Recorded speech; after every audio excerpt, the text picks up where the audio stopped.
사무엘상 25장. 그 무렵 사무엘이 죽었다.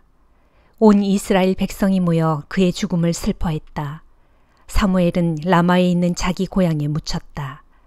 그 후 다윗은 바란 광야로 내려갔다. 당시 마온 지역에는 갈멜의 큰 목장을 가지고 있는 한 부자가 있었다. 그에게는 3,000마리의 양과 1,000마리의 염소가 있었다. 마침 그는 갈멜에서 양털을 깎고 있었다. 그 사람의 이름은 나발이었고 그의 아내 이름은 아비가일이었다. 아비가일은 슬기롭고 아름다운 여인이었지만 그녀의 남편은 갈멜 족속 출신으로 미련하고 욕심이 많은 사람이었다. 다윗은 광야에 있는 동안 나발이 양털을 깎고 있다는 소식을 들었다. 그래서 다윗은 부하들 중 젊은이 10명을 보내면서 말했다. 너희는 갈멜에 가서 나발을 찾아가라. 이같이 말을 전하도록 하여라. 당신이 건강을 누리시길 빕니다. 당신의 집안도 형통하시기를 빕니다. 당신이 하는 일들이 모두 잘 되기를 빕니다. 지금이 양털을 깎는 시기라고 들었습니다. 당신의 양치기들이 우리와 함께 있었을 때 우리는 그들에게 조금도 해를 끼친 적이 없고 또 그들이 갈멜에 있는 동안에는 양 한 마리도 잃어버린 일이 없습니다. 당신의 종들에게 물어보면 이런 사실을 확인할 수 있을 것입니다.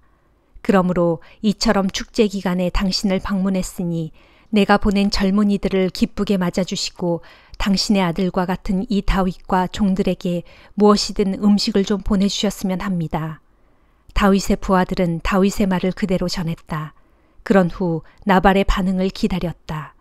그런데 나발이 다윗의 부하들에게 소리를 버럭 질렀다. 먹을 것을 달라고? 도대체 다윗이 누구냐? 이새의 아들은 또 누구냐? 요즘에는 주인에게서 도망치는 종들이 많다던데 내가 그런 놈들까지 먹여 살려야 되겠느냐? 양털 깎는 일꾼들을 위해 마련한 빵과 포도주와 고기들을 어째서 내가 누구인지도 모를 작자들에게 나누어 줘야 한단 말이냐? 다윗의 부하들이 돌아가서 자신들이 당한 것을 그대로 보고했다. 다윗은 부하들에게 즉각 명령했다. 너희는 모두 허리에 칼을 차라. 다윗 자신도 허리에 칼을 찼다. 그는 400명을 거느리고 갈멜을 향해 올라갔다. 그리고 200명은 남아서 진영을 지키도록 했다. 나발의 종들 가운데 한 명이 아비가일에게로 달려가서 말했다. 다윗이 광야에서 보낸 부하들이 주인님을 찾아와서 문안 인사를 전하고 음식을 부탁했지만 주인님은 그들에게 모욕을 주고 빈손으로 돌려보냈습니다. 그러나 그 사람들은 우리에게 잘 대해주었습니다. 우리를 해롭게 한 적이 한 번도 없습니다. 또 그들이 있는 부근에서는 양 한 마리도 잃어버린 적이 없습니다. 우리가 그들 근처에서 양떼를 먹이는 동안 그들은 든든한 성벽처럼 밤낮으로 우리를 보호해 주었습니다. 그러니 마님께서 지금이라도 얼른 손을 써주십시오. 그렇지 않으면 주인님뿐만 아니라 우리 모두가 몰살당합니다. 주인님은 고집만 내세울 뿐 누구의 말에도 귀를 기울이지 않기 때문에 이렇게 마님께 달려왔습니다. 아비가일은 즉시 손을 썼다. 빵 200덩이, 포도주가 가득 든 가죽 부대 2개, 손질해 놓은 양 5마리, 볶은 곡식 10말, 건포도 100덩이, 말린 무화과 200덩이를 신속하게 준비하게 하여 그것들을 나귀에 실게 했다. 그리고 아비가일이 종들에게 일렀다. 나는 뒤따라가겠으니 너희가 앞장서서 가라. 그녀는 남편 나발에게는 이 일을 알리지 않았다. 아비가일이 나귀를 타고 좁은 계곡을 지나가는데 다윗과 그의 부하들이 그녀를 향해 내려오고 있었다. 그녀는 다윗 일행을 만났다. 다윗이 속으로 단단히 벼르고 있었다. 내가 그동안 쓸데없는 짓을 했군. 그의 가축이라면 밤낮을 가리지 않고 잘 지켜주어 양새끼 한 마리도 잃어버리지 않게 해주었는데 모두가 헛일이었어. 그는 내가 베푼 선을 악으로 갚았다. 내일 아침까지 내가 그자에게 속한 모든 남자들 중 단 한 명이라도 살려둔다면 나는 하나님께 어떤 형벌이라도 달게 받겠다. 아비가일은 다윗을 보자 재빨리 나귀에서 내렸다. 그리고 땅에 엎드려 다윗에게 절을 했다. 그녀는 다윗의 발 앞에 엎드려 애원했다. 주인님, 모든 잘못은 제게로 돌리십시오. 부디 이 종에게 해명할 기회를 주십시오. 이 종이 해야 할 말이 있으니 제발 들어주십시오. 나의 어리석은 남편 나발은 조금도 개의치 마십시오. 그는 나발이라는 이름 그대로 미련한 사람입니다. 주인님께서 보내신 부하들이 제 집을 찾아왔을 때 불행하게도 이 여종이 그 자리에 없어서 그들을 만나 뵙지 못했습니다.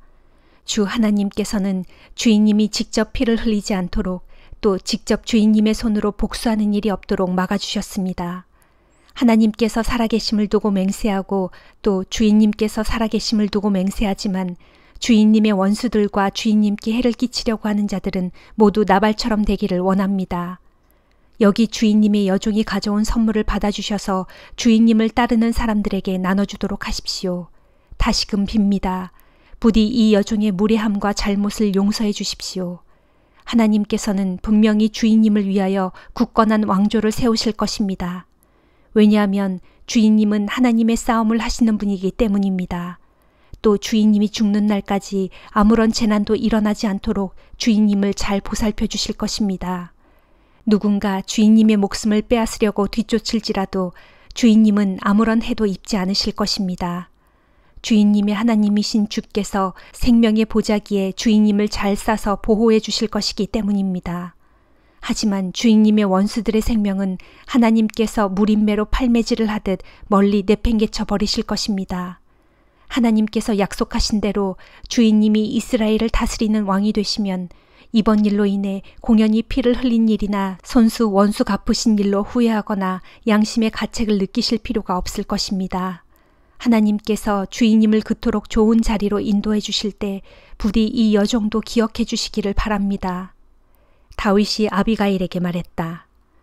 이스라엘의 하나님께서 그대를 보내셔서 이렇게 저와 만나게 해주셨으니 그분께 찬양을 드리는 바이요. 그대가 올바른 분별력으로 미리 막아주지 않았더라면 오늘 나는 내 손으로 직접 사람을 죽여 많은 피를 흘리게 할 뻔했소. 이스라엘의 하나님이신 주의 이름을 걸고 말하지만 그대가 이렇게 급히 와서 나를 맞이하지 않았더라면 나발의 집안에서는 내일 아침이 밝을 때까지 살아남을 자가 하나도 없었을 것이요. 그런 후 다윗은 아비가일이 가져온 선물을 받고 말했다. 안녕히 돌아가시오. 그대가 내게 요청한 것은 그대로 들어주겠소.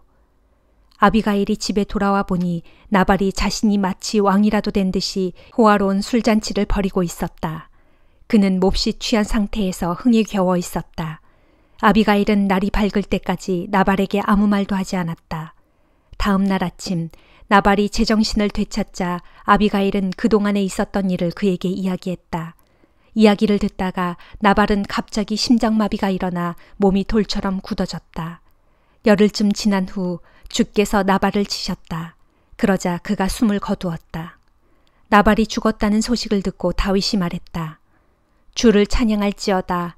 주께서는 터무니없이 나발에게 모욕을 당한 이 몸의 억울함을 풀어주셨도다.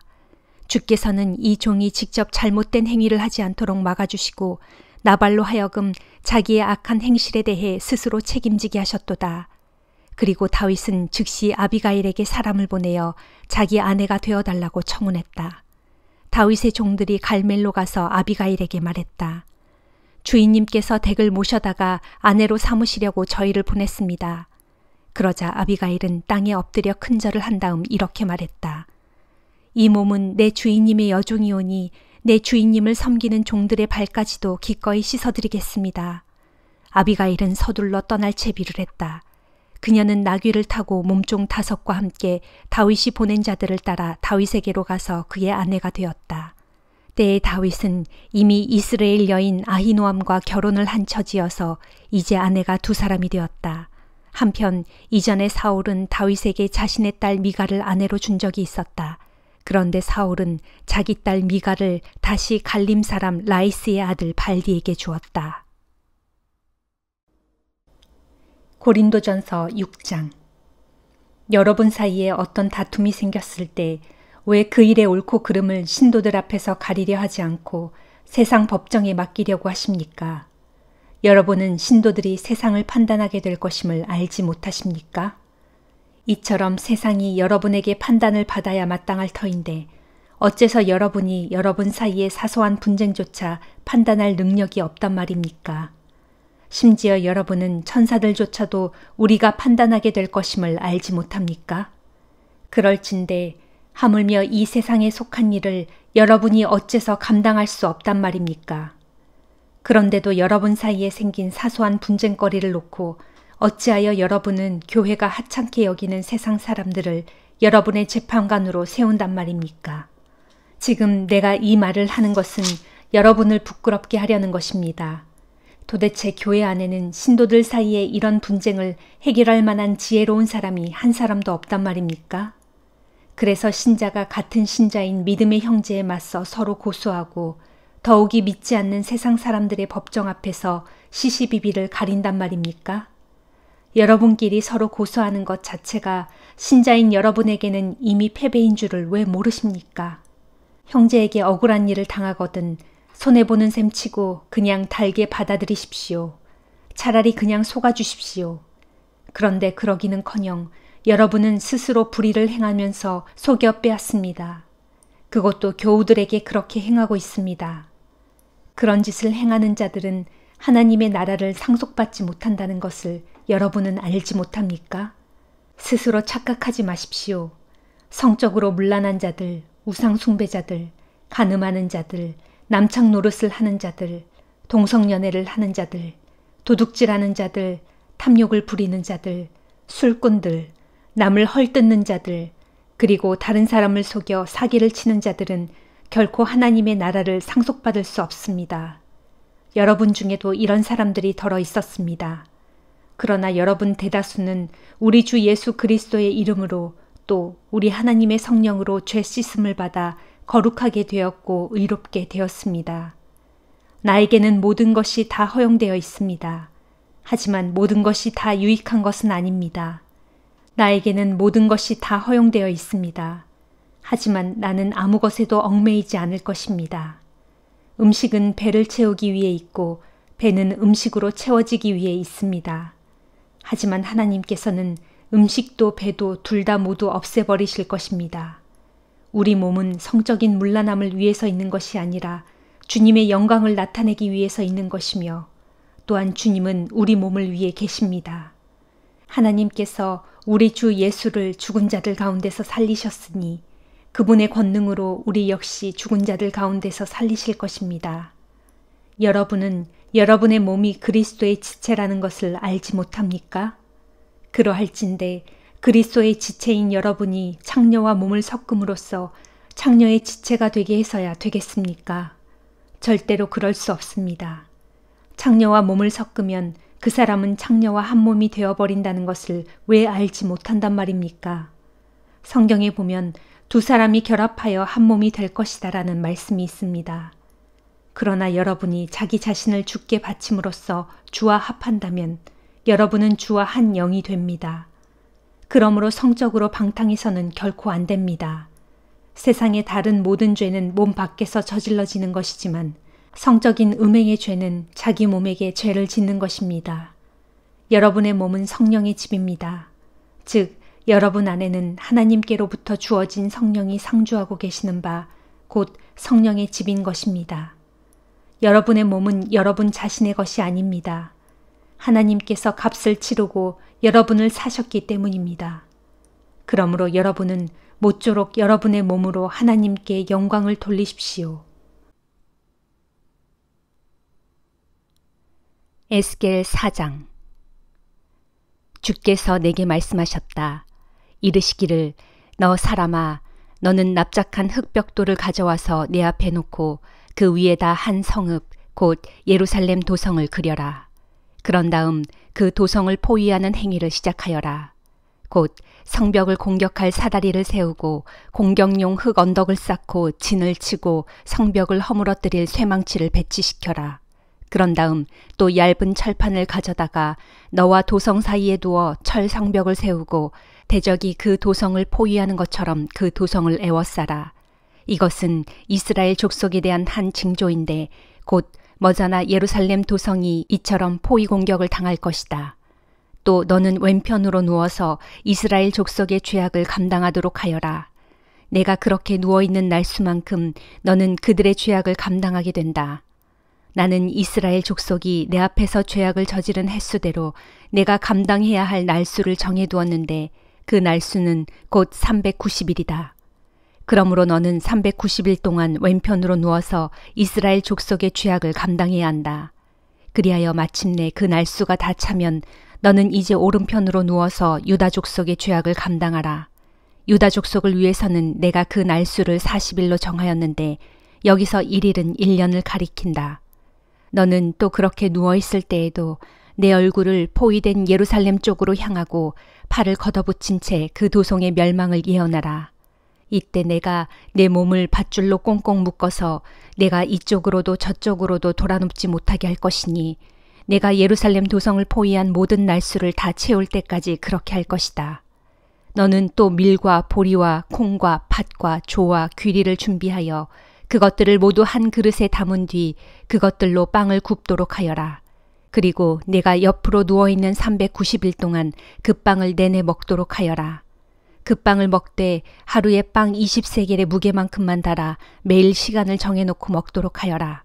그리고 물도 마시되 하루에 6분의 1흰씩만큼만 재어 시간을 정해놓고 따라 마셔라. 너는 그것을 보리빵처럼 만들어서 먹되 이스라엘 백성들이 보는 앞에서 인분으로 불을 지펴 굽도록 하여라 하셨다. 주께서 계속해서 내게 말씀하셨다. 이르시기를 내가 온 세상의 문민족들 가운데로 이스라엘 백성을 쫓아내어 흩을 것이니 그들이 거기서 이처럼 부정한 빵을 먹게 될 것이다 하셨다. 그러므로 그때 내가 말했다. 아, 주 하나님이시여, 어찌 그런 일을 제게 시키시는 것입니까? 지금까지 저는 제 몸을 더럽힌 적이 없습니다. 저는 어려서부터 지금까지 저절로 죽은 동물이나 맹수에게 찢겨 죽은 짐승의 고기를 먹어본 적이 없고 또 온갖 부정한 고기들도 제 입으로 먹어본 적이 없습니다. 그러자 주께서 내게 말씀하셨다. 좋다. 그렇다면 인분 대신에 쇠똥 사용하는 것을 허락할 테니 너는 그것으로 빵을 굽도록 하여라. 그런 다음에 주께서 또 내게 말씀하셨다. 너 사람아, 내가 머지않아 예루살렘의 식량 공급을 모두 끊어버릴 것이니 그때 사람들은 근심에 휩싸인 채 빵을 조금씩 달아서 먹을 것이고 공포에 휩싸인 채 물을 조금씩 재어서 마실 것이다. 그때에 예루살렘 도성 안에는 빵과 물이 극히 부족할 것이므로 백성들은 잔뜩 겁에 질린 채 서로를 바라보는 가운데 자기들의 죄악으로 인해 스스로 쇠약해져 말라 죽을 것이다. 시편 40장. 내가 참고 견디며 주를 간절히 기다렸더니 주께서 나의 부르짖음을 들어주셨도다.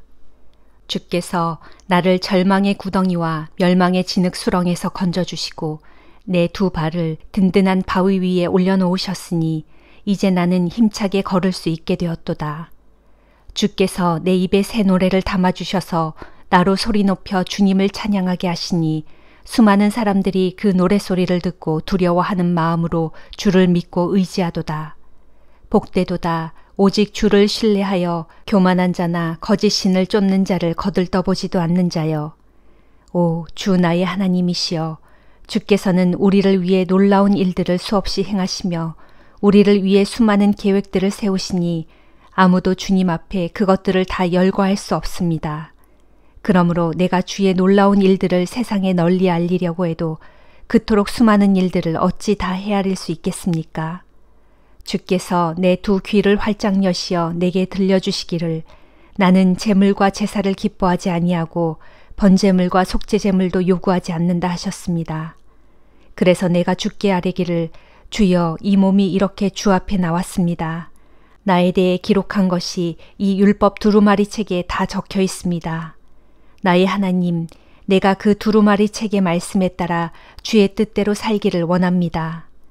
진실로 주의 법이 내 마음속 깊이 새겨져 있습니다 하였도다. 그러므로 이제 내가 이렇게 많은 사람들이 모여있는 자리에서 구원의 기쁜 소식을 선포하나니 이미 주께서는 내가 입을 다물지 않고 이 기쁜 소식을 널리 전파하리라는 것을 알고 계셨도다.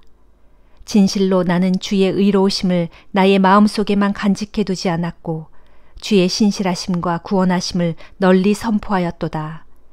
많은 사람들이 모인 자리에서 나는 주의 크신 사랑과 주의 진실하심을 감추지 아니하고 소리 높여 외쳤도다. 오 주여, 주의 자비하심을 내게서 거두지 마시고 한결같은 주의 사랑과 진실하심으로 나를 보호해 주소서. 헤아릴 수조차 없는 수많은 재난들이 나를 애워싸고 있고 머리카락보다 더 많은 나의 허물들 때문에 앞이 캄캄하여 내가 한 치 앞도 내다볼 수 없습니다. 내 죄가 내 머리털보다 많으니 내 마음이 낙담하여 힘없이 무너지고 말았습니다. 오 주여, 제발 나를 구원하소서. 주여, 어서 오셔서 속히 나를 도와주소서. 내 목숨을 노리는 자들로 수치와 망신을 당하게 하소서. 내가 멸망하기를 바라는 자들로 큰 망신을 당하게 하시고 큰 수치를 느끼며 물러나게 하소서. 나를 쳐다보며 하하 꼴 좋다 하며 깔깔대고 비웃는 자들로 도리어 스스로의 수치심 때문에 놀라게 하소서. 그러나 주를 찾는 자들로 모두 주 안에서 기뻐하며 즐거워하게 하소서. 주께서 베푸신 구원에 감사하는 자들로 주님은 위대하시니 높임을 받으소서 하고 항상 외치게 하소서. 이 몸은 가련하고 궁핍하지만 주여 나를 생각해 주소서. 주께서는 나를 도우시는 분이요 나를 모든 환난 가운데서 건지시는 분이니 오 나의 하나님이시여 지체하지 마시고 서둘러 나를 구원하소서. 시편 41장. 복되도다 가난하고 약한 사람을 잘 보살펴주는 자들이여. 재앙의 날이 닥칠 때 주께서 그를 건져주실 것이다. 진실로 주께서 그를 지켜주시고 그의 목숨을 보존해 주실 것이며 이 땅에서 복받고 잘 살게 하실 것이다. 결코 그의 대적들에게 그의 생명을 내어주지 않을 것이다. 그가 병들어 몸이 아플 때 주께서 그를 보살펴 주셔서 다시 건강하게 회복시켜 주실 것이다. 그러므로 이제 내가 주께 고백합니다. 주여 나를 불쌍히 여기시어 나를 고쳐주소서. 내가 주께 죄를 지었나이다. 내 원수들은 내가 병든 것을 보고 내게 악담을 퍼부으며 말하기를 저자가 언제 죽어서 그 이름이 영영 사라질꼬 합니다. 그들이 나를 보러 와서는 마음에도 없는 빈말이나 짓거려대다가 무슨 꼬투리를 잡고는 밖에 나가서 험담을 마구 늘어놓고 다닙니다. 나를 미워하는 자들이 하나같이 나에 대해 수군거리며 내게 불행한 일이 덮치기만을 바라면서 서로 말하기를 그가 몹쓸 병에 걸렸으니 이제 자리를 털고 일어나기는 다 글렀다 하고 기뻐합니다. 평소 내가 믿었던 가까운 친구들과 나와 한솥밥을 먹던 친구들마저 모두 나를 대적하여 내게 등을 돌렸습니다. 그러나 주여 나를 불쌍히 여기시어 내게 자비를 베푸소서. 이 병상에서 나를 일으켜 세워주셔서 저들에게 보복할 수 있게 해주소서. 주께서는 나를 사랑하심으로 저 원수들이 다시는 내 앞에서 큰 소리치지 못하게 해주실 줄 믿습니다. 주께서 나의 진실함을 보시고 나를 굳게 붙들어 주소서. 나를 주의 얼굴 앞에 세워주셔서 주를 모시고 영원토록 살게 해주소서. 이스라엘의 하나님이신 주를 찬양하여라. 영원부터 영원까지 주를 찬양하여라. 아멘, 아멘, 아멘.